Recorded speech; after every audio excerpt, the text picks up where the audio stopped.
그러나 내게는 우리 주 예수 그리스도의 십자가 외에 결코 자랑할 것이 없으니 그리스도로 말미암아 세상이 나를 대하여 십자가에 못 박히고 내가 또한 세상을 대하여 그러하니라.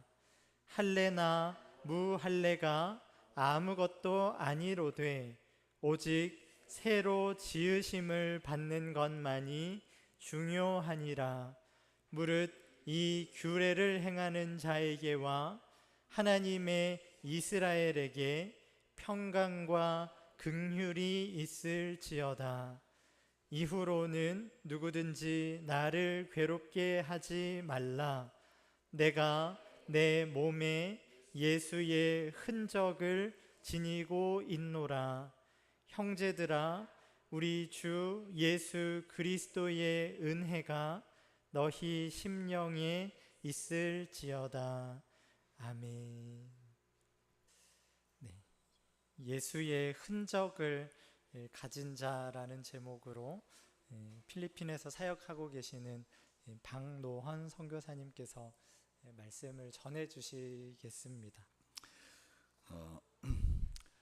자, 이 현지 말로 제가 사역하고 있는 와라이 부족 현지 말로 마우빠이 응아 아가라는 말이 있습니다. 마우빠이 응아 아가.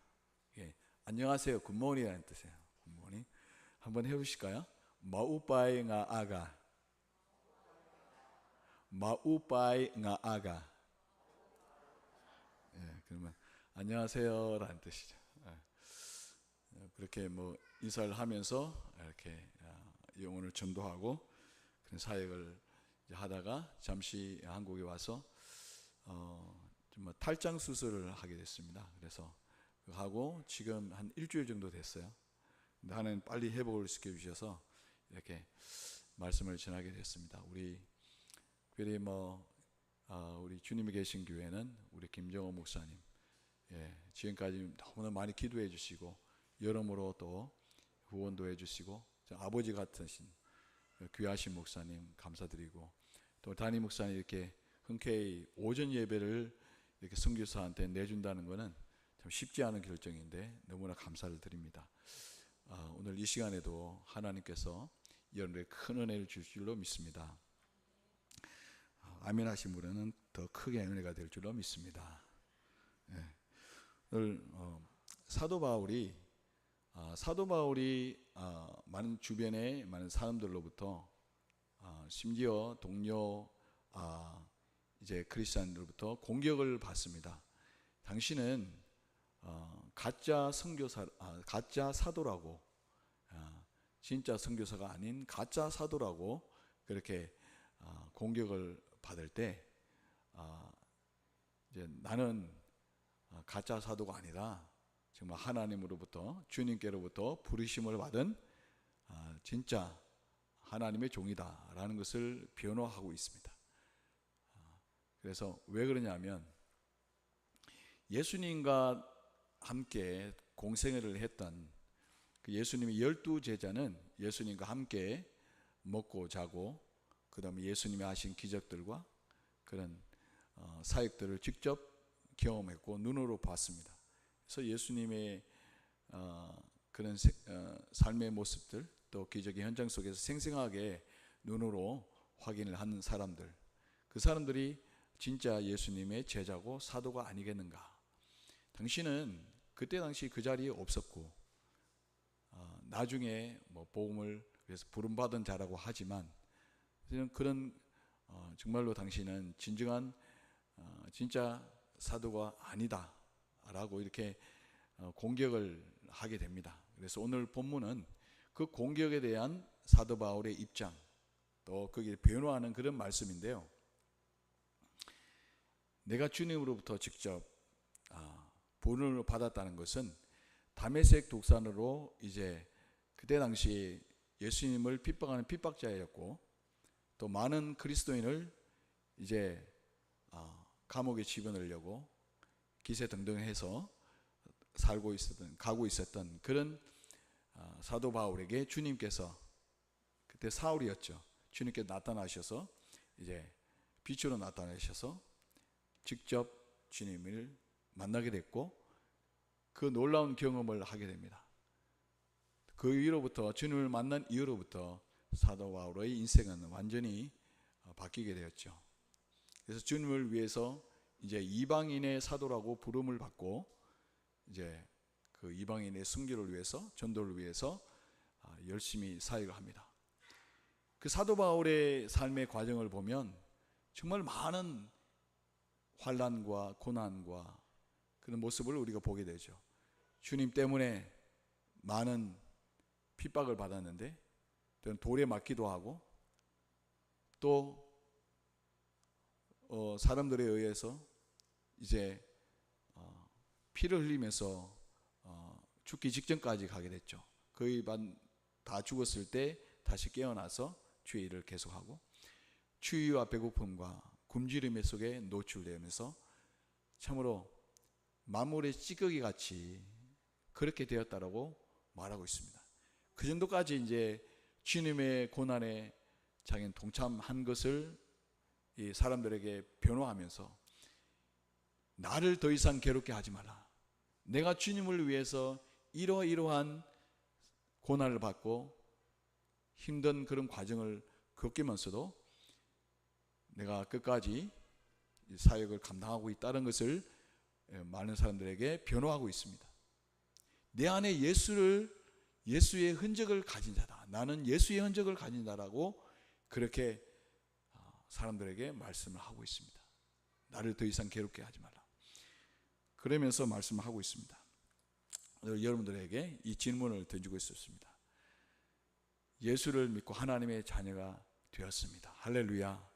하나님의 큰 축복을 받았습니다. 저는 항상 아침에 하는 기도가 하나님, 저 같은 죄인을 불러서 하나님께서 하나님의 그 자녀를 삼아주셨다는, 내가 하나님의 아들이고 하나님의 자녀라는 그 사실 앞에 저는 감격을 하지 않을 수가 없어요. 감동이 되지 않을 수가 없어요. 하나님께 감사하고 또 하나님의 복음을 전할 수 있는 그런 전도자로, 선교사로 불렀다는 그 사실 앞에 제가 하나님 앞에 감사하지 않을 수가 없습니다. 그 두 가지만 해도 저는 충분히 삶의 근거가 되고 삶의 그 목적이 된다라고 생각을 합니다. 그래서 지금까지 선교지에서도 16년 동안 정말 감사하면서 행복하게 사역을 하고 있습니다. 우리 안에 과연 주님을 따라가면서 주님의 자녀로 살아가면서 내 안에 예수의 흔적을 가지고 있는가? 우리가 자신을 한번 돌아봤으면 좋겠습니다. 내 안에 예수의 흔적이 있는가? 올해 하나님 앞에 이런 결단의 기도를 했습니다. 하나님, 작년에 이제 새로운 친구들, 학생들, 또 교회 새로운 신자들이 들어오게 되면서 이런 사람들을 좀 이제 변화시켜서 하나님의 말씀으로 양육시키고 또 그들을 주의 제자로 세워가야 되겠다는 결심을 하게 됐고, 1월 달에 이제 하나님 앞에 특별히 이제 학생의 수련을 위해서 기도했습니다. 저희 수련회는 3월 말에 있었습니다. 3월 말. 그러니까 1월 달부터 이제 새 계획을 하면서 기도를 하게 됐죠. 하나님, 올해는 새로운 아이들도 많이 들어오고 했으니까 그들이 참 수련을 통해서 하나님을 만나고 우리 예수님을 만나고 성령님의 충만한 그 은혜를 경험했으면 좋겠습니다. 하나님, 모든 필요한 것 채워주시고 하나님 인도해 주시옵소서. 하나님 앞에 이제 기도를 하게 됐습니다. 선교지는 참으로 모든 것이 좀 열악한 상황이지만 또 열심히 전도를 하고 또 선교를 하다 보면 이제 하나님께서 양을 보내주시고 그들을 치게 되는데, 근데 그 약한 부분이 교회에서 이제 교회를 운영하는 입장에서 보면 참 힘듭니다. 왜냐하면 성도들이 교인들이 늘어나면 늘어날수록 선교사는 가난해지게 돼요. 무슨 말인지 알겠습니까? 한국에는 반대죠. 이제 왜냐하면 가난하기 때문에 드릴 헌금이 없어요.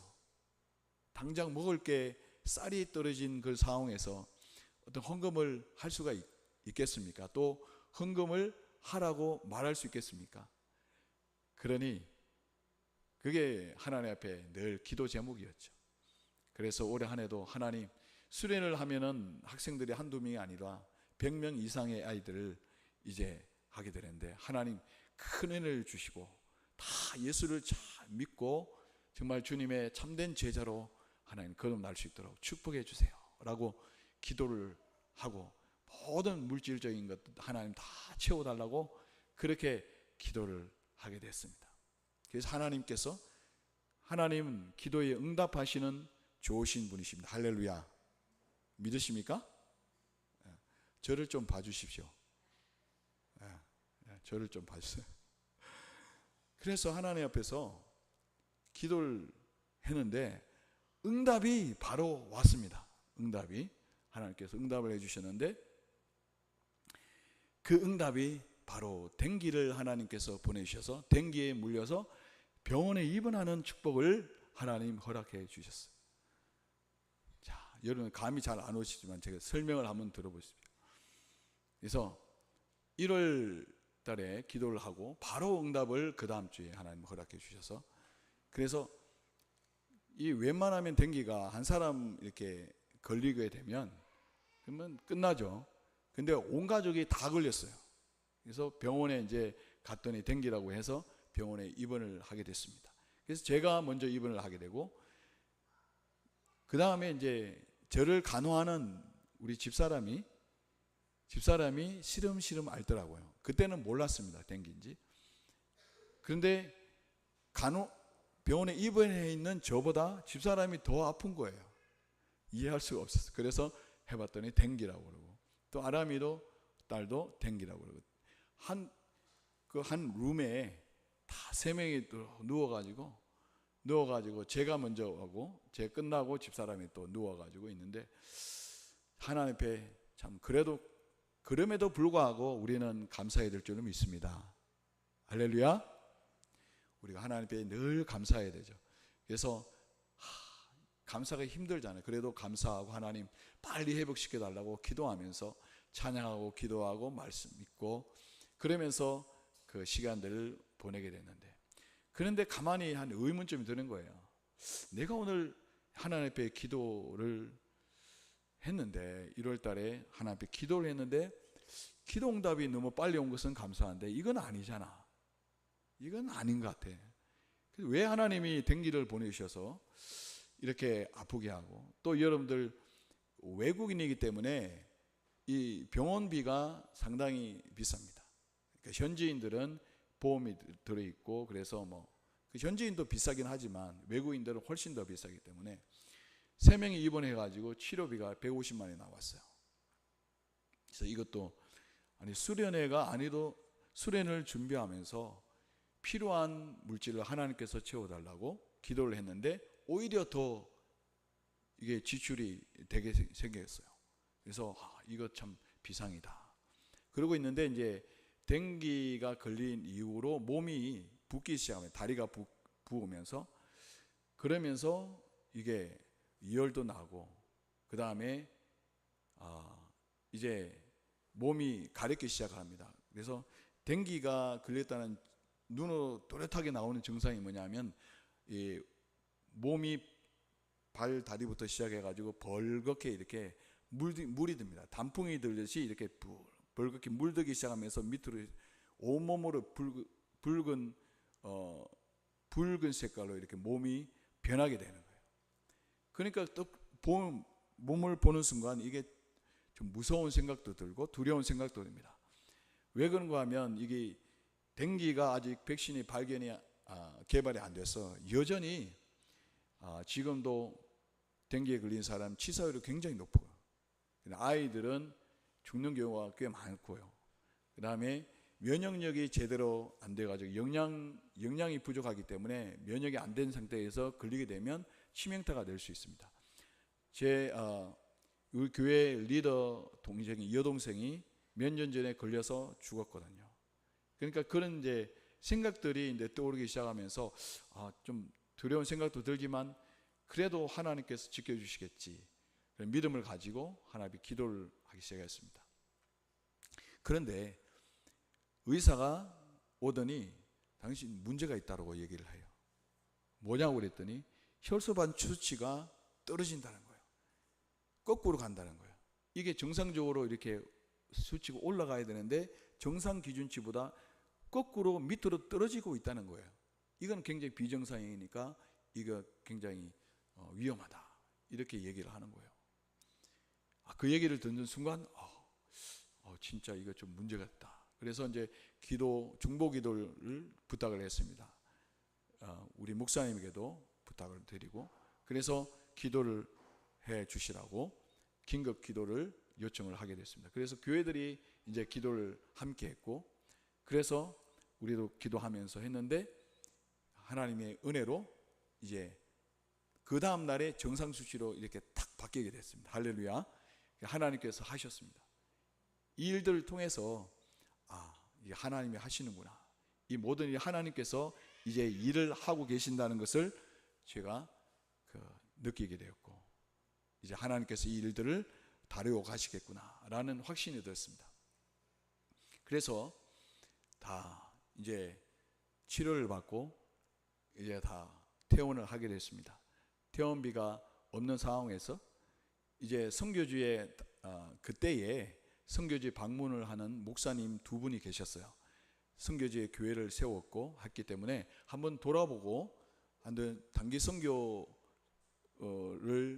명목으로 이렇게 왔습니다. 그래서 제가 이제 몸이 좀 약하기 때문에 그게 잘 하지는 못했지만 필요한 부분에는 이제 운전을 해서 같이 돌아다니면서 했는데 그리고 이제 우리 모든 상황을 아신 그 목사님께서 이게 카드를 그냥 탁 해서 탁 이렇게 그거를 긁으시더니 그 문제 물질을 다 해결해 주셨어요.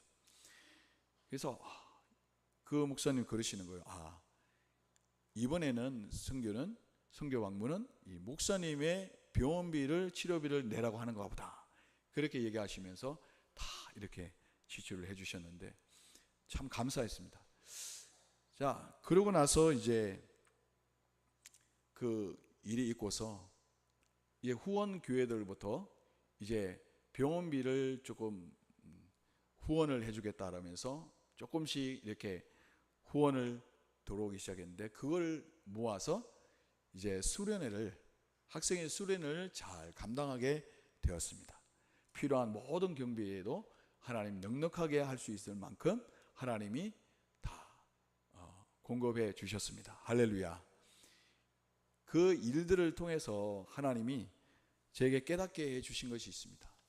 우리의 삶이라는 것은 이렇게 우리가 뜻하지 않게 일어나는 경우들이 많이 있습니다.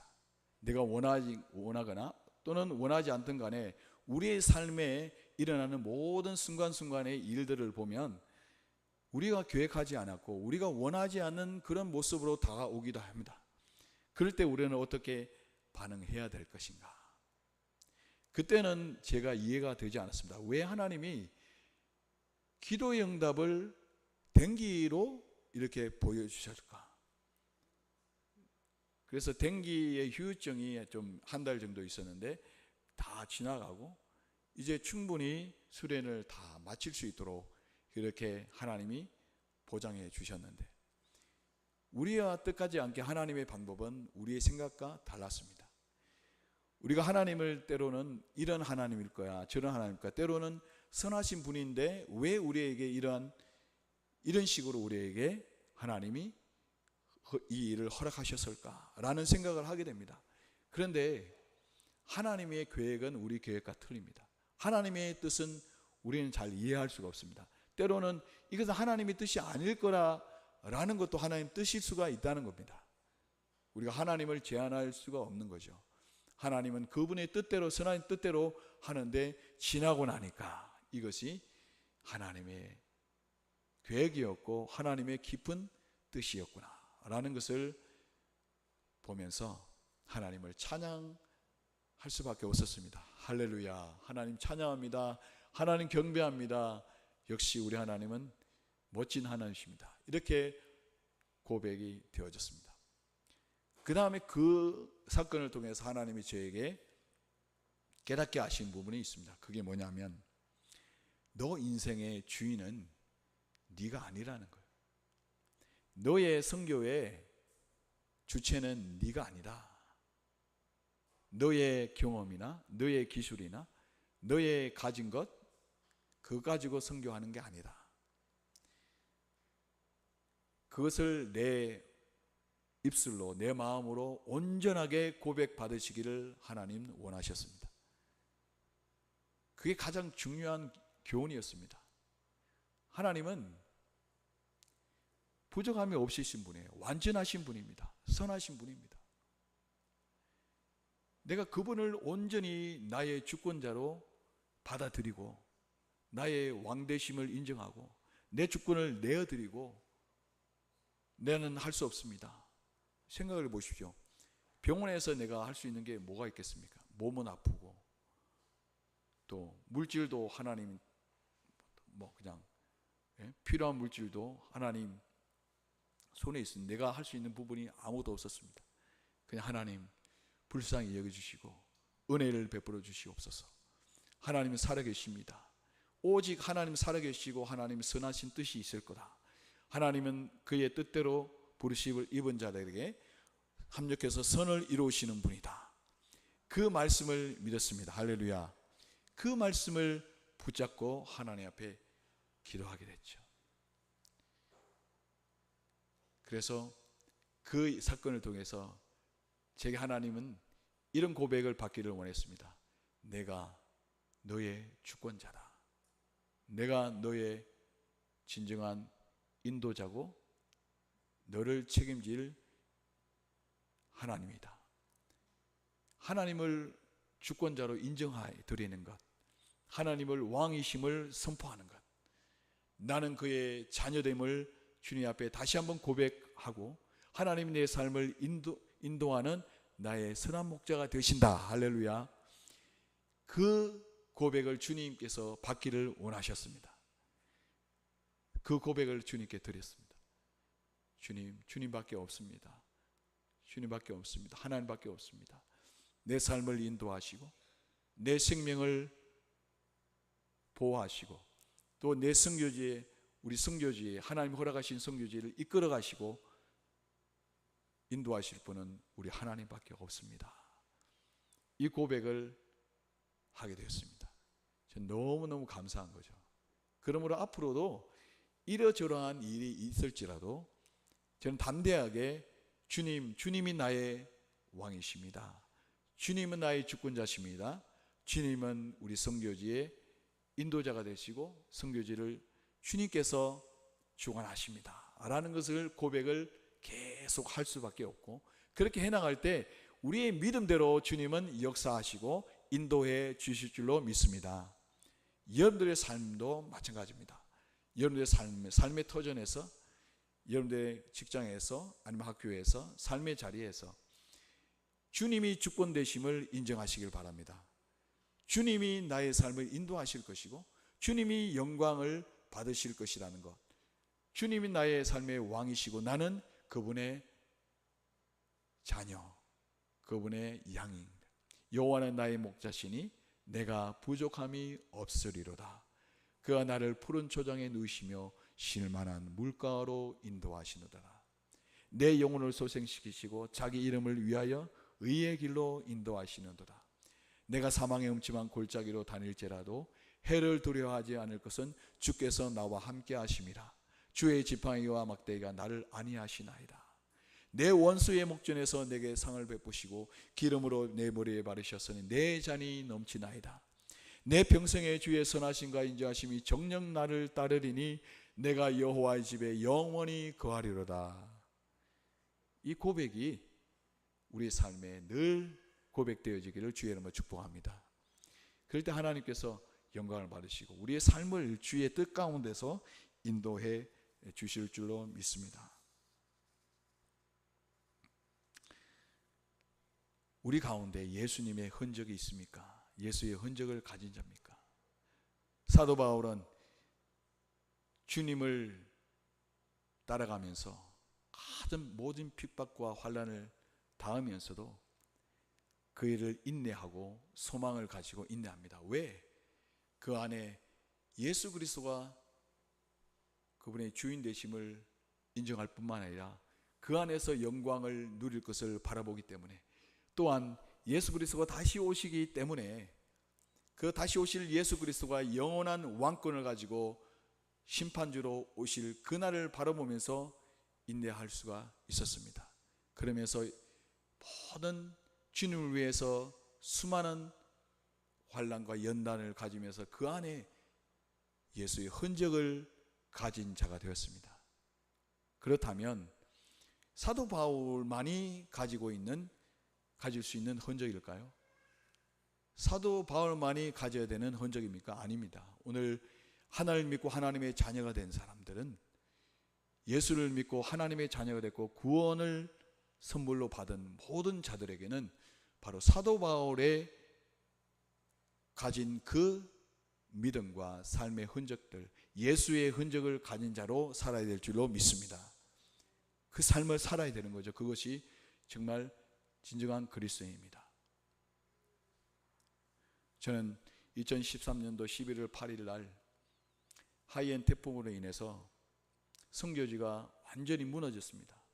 우리 사택이 태풍에 인해서 다 갈라지면서 휙 날아가 버렸습니다. 솔직히 하늘이 안 보였습니다. 아니, 하늘이 바로 이렇게 눈을 보면 보이게 돼요. 바닷물이 치고 들어와 가지고 잠겨서 죽을 뻔한 그런 고비를 지나면서 하나님께서 살려주셨고, 여러분 거기서 현지 목회자가 모함을 해가지고 우리를 거기서 쫓겨내고 선교지를 차지하려고 하는 그런 업무도 있었고, 수많은 일들이 있었습니다. 병으로 인해서 쓰러지고 또 수술을 이번까지 두 번을 하게 됐는데, 크고 작은 이런 사고들도 있었고 사건들도 있었고, 이 일들을 생각해 보면 저는 작은 거지만 그래도 주님이 주신 훈장이 아닌가라는 생각을 하게 됩니다. 저만 가지고 있는 훈장이죠. 예수의 흔적으로 저는 생각하고 싶습니다. 여러분들 삶의 모습에 주님을 위해서, 복음을 위해서 당한 어떤 고난이 있습니까? 아니면 기꺼이 주님을 위해서, 복음을 위해서 내가 이렇게 한번 올해는 이렇게 살아보겠습니다. 내가 성가대도 빠지지 않고 한번 열심히 한번 해보겠습니다. 내 예배 자리는 끝까지 지키겠습니다. 내 기도 자리는 끝까지 지켜보겠습니다. 올해는 내가 적어도 10명은 전도하겠습니다. 죽어가는 영혼들, 지옥으로 가고 있는 그 영혼들을 내가 구원해 보겠습니다. 이러한 하나님의 은혜에 대한 그런 결단이 있으십니까? 결단을 하고 한번 도전해 보시기를 주님으로 축복합니다. 그 바로 주님의 흔적을 가진 자가 되시기를 바랍니다. 그때 하나님이 여러분들을 통해서 영광을 받으실 것이고, 또 여러분을 통해서 영향력 있는 삶을 사회로부터 빛의 역할을 감당할 수 있는 그런 삶이 될 수 있기를 축복합니다.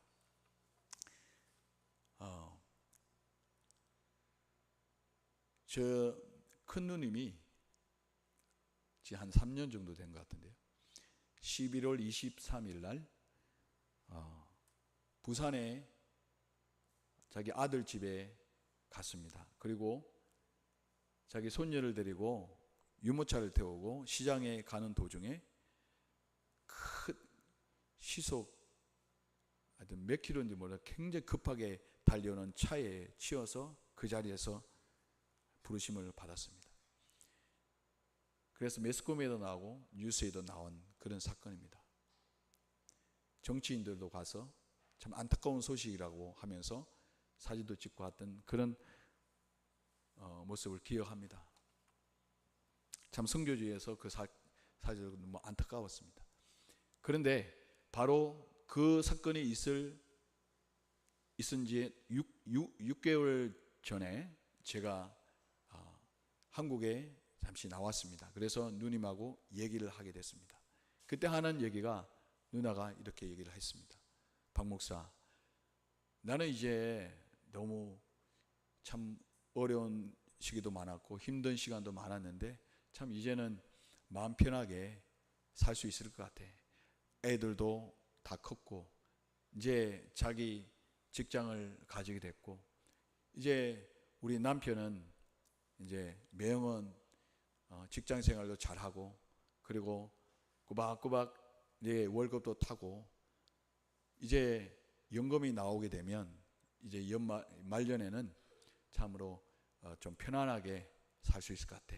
어디 좋은 데다가 이제 주택을 하나 구입해 가지고 전원주택을 사서 거기서 텃밭도 가꾸고 이렇게 우리 아이들하고 재미있게 살고 남은 생에 이렇게 편안하게 살 수 있으면 좋을 것 같아.